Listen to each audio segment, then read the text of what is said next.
Defining the class. Class book is a blueprint for creating book object.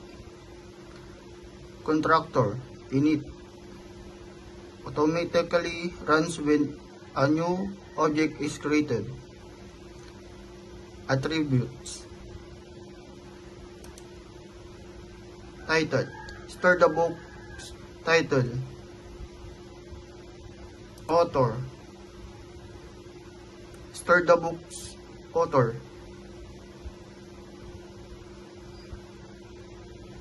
It's borrow. False.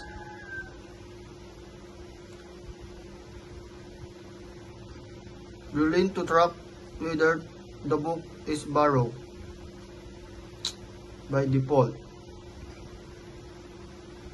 Defining method function inside the class.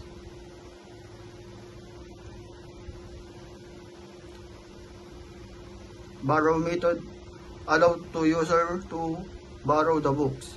Check if the book is already borrowed.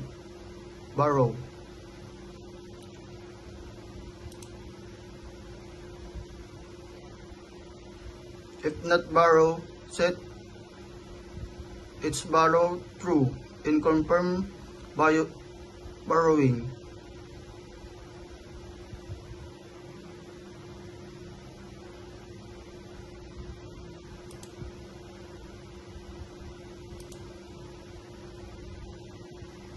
Return book method allow the user to return a borrowed books. Updates. It's borrow back to false.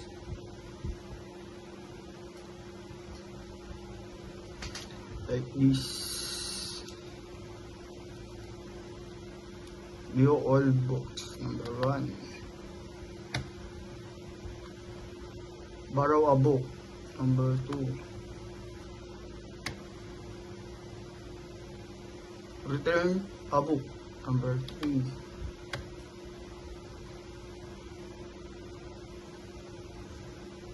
Exit.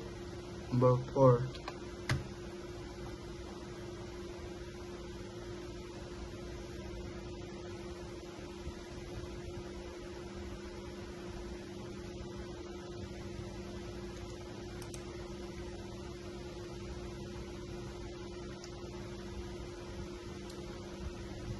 Creating book objects. Objects book 1, book 2, book 3 are created from the book class, stored in list called books for easy access.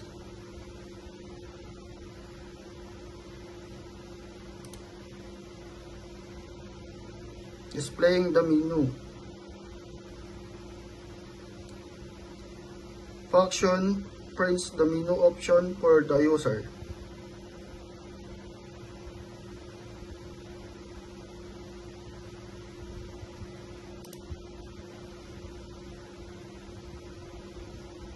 User interaction main loop.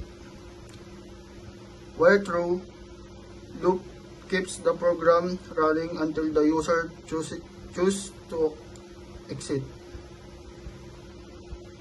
Choose text input from the user.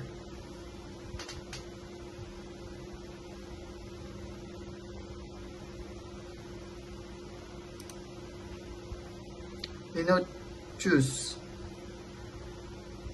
Loop through all book object and print their details.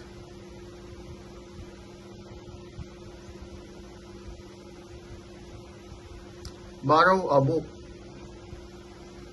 Show the list of books with their current status. Let the user choose book by number. Calls the borrow method on the selected book.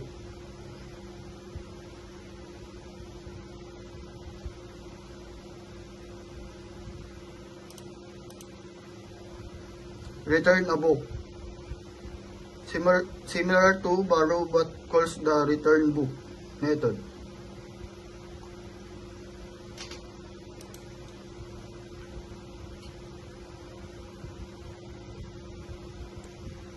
exit. End the program using break. Invalid input handling.